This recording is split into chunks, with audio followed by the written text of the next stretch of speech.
I married my neighbor. He's 82 because we were terrified his kids would put him in a nursing home. Are you out of your mind? My sister almost spilled her coffee when I broke the news. First of all, he's not 80, he's 82, I replied calmly. And second, just let me finish. It all started when I overheard his kids talking right under his window. They only showed up twice a year, mostly just to check if their dad was still breathing before vanishing from his life again. This time, though, they brought nursing home brochures. Dad, you're 82. You can't live alone anymore. I'm 82, not 82 types of sick, he shot back. His voice raspy but sharp. I do my own cooking. Go to the farmer's market. I don't even doze off during my shows. I'm perfectly fine. That evening, he knocked on my door. He was holding a bottle of wine and wore the expression of a man bracing himself for a very serious conversation. I need a favor, a bit of an unusual one. One glass of wine later, that favor turned into a proposal strictly logistical, of course.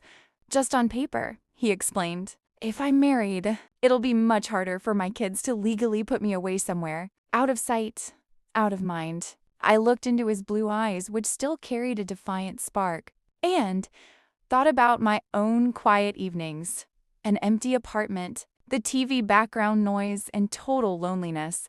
He was the only person who asked me, "How are you?" every single day. And what's in it for me? I asked cautiously. We split the utilities. You get my Sunday roast, and you get someone who actually cares that you came home. 3 weeks later, we were standing at City Hall. I was wearing a dress I'd thrown on at the last minute. He was in an old suit that smelled like mothballs and memories. Our witnesses were a local convenience store clerk and her husband, who could barely keep a straight face. You may kiss the bride. He kissed my cheek so loudly it sounded like he'd just popped open a champagne bottle. Living together turned out to be surprisingly easy. He'd wake up at 6 in the morning to do his legendary 5 push-ups. I'd crawl out of bed way later, drinking leftover coffee from the night before. That's not coffee, that's torture, he'd grumble.